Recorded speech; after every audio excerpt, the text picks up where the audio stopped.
3. 용의 가치관과 관점. 방과로 1. 수도에 대한 인식. 세상 모든 것은 도에서 비롯된다. 도가 비현실적인 것으로 간주되고 수도는 특별한 소수만 하는 것이라는 인식은 인간의식의 수준에서 도의 실상을 파악하는 가운데 일어난 오해다. 본질적 차원에서 보면 세상 모든 사람들이 도를 닦으며 살고 있다. 현대적 언어로 이야기하면 수도는 자기 개발 및 발전에 있어 가장 궁극적 방법론이다. 수도라는 방법론으로 자기 상승을 통한 자기 조화와 자기 완성이 가능하다. 사람은 누구나 하늘에서 내려와 하늘로 돌아가는데 인간 육신을 가지고 지상에 태어나는 것은 자신의 근본 빛을 상승시키기 위함이다. 그래서 세상을 공부 환경이라고 말한다. 즉, 다양한 사람들이 인연을 맺고 관계를 형성하면서 공부를 해 나가는 것이다. 인간은 누구나 자신의 존재적 시간표를 가지고 여러 다양한 환경과 여건 속에서 지상의 현실을 살아가며 더 상위의 의식과 의식체계로 상승 확장 발전해가는 과정과 절차를 밟고 있다. 수도 차원에서 보면 살아가는 시공간은 다르지만 각각의 시공간이 완성을 이루는 가운데 상호 간의 진정한 교류 공감 소통을 통해 같이 함께 더불어 하게 되므로 후천 시대에는 인류가 서로 조화 상생 상합하는 것이 가능해진다. 그렇다면 수도가 어떻게 자기 완성을 향한 궁극의 방법론이 되는가? 세상 모든 것은 빛에서 비롯된다. 인간도 각기 존재의 빛이 있다. 창조 이후부터 지금까지 살아온 모든 생애의 기록이 빛으로 저장되어 있다. 그것이 전기신의 빛이다. 수도는 연정화기 연기화신의 이치와 원리를 통하여 자신의 전기신의 빛을 정화수나 승화시키고 조화상생 상합시켜 거듭나게 하는 것이다. 이는 지난 과정과 절차에 대한 인과응보에서 사필 규정으로 끝맺음 되는 것이 아닌 인과형구 결자해지 해원상생 거학생신을 통한 빛의 거듭남으로 승화되는 것이다. 즉 수도를 통하여 세상사적 차원을 넘어 근본적인 빛의 차원에서 자신으로부터 비롯된 모든 문제들을 풀어내게 된다. 개체가 조화와 완성을 이루어가는 만큼 그것이 전체로 확산되는 것이 수도의 이치와 원리다. 그 이유는 모든 존재가 한 빛으로 연결되어 있기 때문이다. 한 존재의 의식 상승은 다른 존재의 의식 상승을 돕는다. 그만큼 도인이 나오게 되면 세상에 큰 변화가 수반되므로 수도는 개인 자신의 완성뿐만이 아닌 대우주의 조화와 완성과도 직결된다. 즉 기존의 시야와 안목으로 보지 못하는 세상의 흐름과 형국을 본질적으로 꿰뚫어 봄으로써 현실의 문제를 해결하고 나와 다른 사람 그리고 인류 전체의 조화와 완성을 향해 나아갈 수 있다. 지금 세상에는 거대한 변혁의 흐름이 와 있다. 대변혁 이후 다가올 미래의 핵심은 무엇인가? 바로 신인류의 출현이다.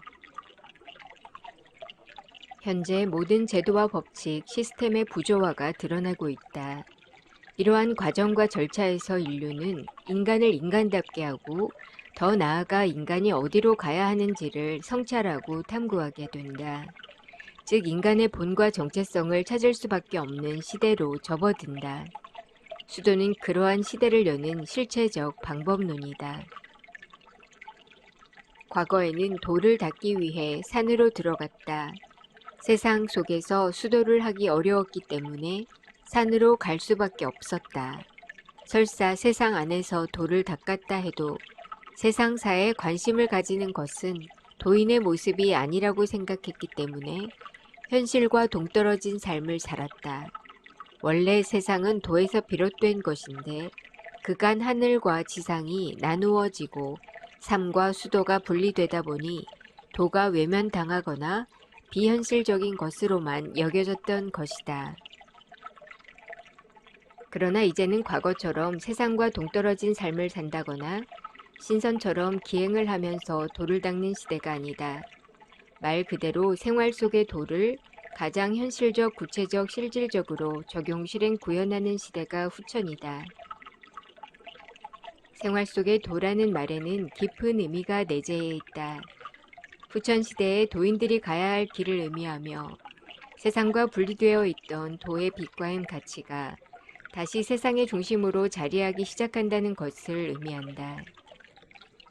또한 후천 시대의 도는 세상 속에서 이루어진다는 뜻이기도 하다. 세상 속에서 수도를 해야 하는 이유는 첫째, 마음 공부를 하려면 자신 안에서 일어날 수 있는 마음이 모두 일어나 봐야 하기 때문이다.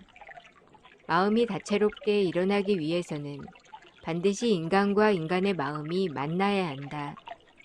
마음 공부를 하기 위해 세상과 단절하고 산으로 들어가게 되면 마음의 빛은 단편적으로만 움직인다.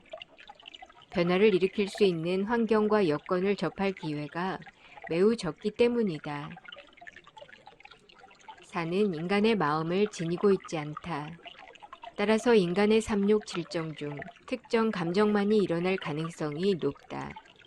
반면 인간과 인간 사이에서 일어나는 마음은 다채롭고 변화무쌍하며 복합적이다.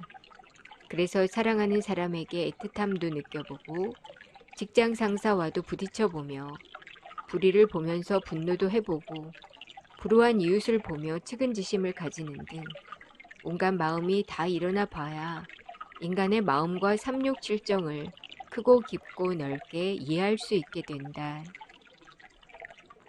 시시각각 변화하는 마음 속에서 자연스럽게 마음 공부를 해나가는 것이다.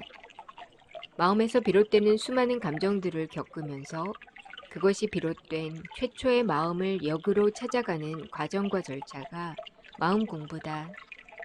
수많은 마음들이 만나 충돌하지 않고 온전하고 완전한 조화를 이루면 무심의 경지에 이르게 되고 무심을 자유자재로 하면 여의의 경지에 이르게 된다. 둘째, 수도를 한다는 것은 세상을 떠나 해탈한 듯 사는 것이 아니라 현재 자신이 있는 곳에서부터 하늘의 창조 섭리와 이치를 펼쳐가는 것이다.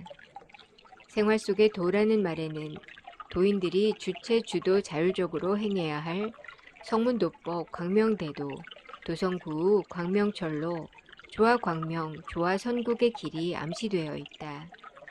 만일 초연하게 사는 것이 도의 본질이라면 범민거리가 없는 산속으로 들어가는 것이 맞다. 그러나 후천의 도인은 세상 속에서 도를 닦고 펼쳐야 하기 때문에 많은 고뇌와 범민과 갈등이 따를 수밖에 없다. 생활 속의 도를 실천하기란 결코 쉽지 않다. 원래 도는 모든 빛과 힘 가치를 품고 있지만 인간의식에서는 도와 세상 사이의 거리가 아직 멀다. 세상적인 것과 도적인 것, 지상적인 것과 천상적인 것, 가시적인 것과 비가시적인 것의 차이가 존재한다. 도인들은 세상 속에서 그 차이를 줄여나가는 일을 하므로 도인이 있어야 할 곳은 산이 아닌 사람들이 같이 함께 더불어 살아가는 세상이다. 도인은 하늘의 빛과 힘 가치를 품은 존재이므로 도인이 있는 곳이 하늘이 된다. 즉 도인은 자신이 있는 곳 속세에서부터 하늘을 열어나간다. 도인은 도의식, 하늘의식을 가지고 있으므로 도와 세상을 조화롭게 가교하고 완충해서 조정, 중재, 조화하는 역할을 한다. 이를 통해 도의 빛과 힘 가치가 비현실적인 것이 아니라 인간에게 없어서는 안 될 보편가치, 보편화, 일반화, 평범화가 되게 한다. 세상과 별개로 존재하는 것이 아니라 오히려 세상을 품고 한 차원 더 상승, 확장, 발전시키는 동력이 되는 것이다. 그것이 후천 도인의 길이다.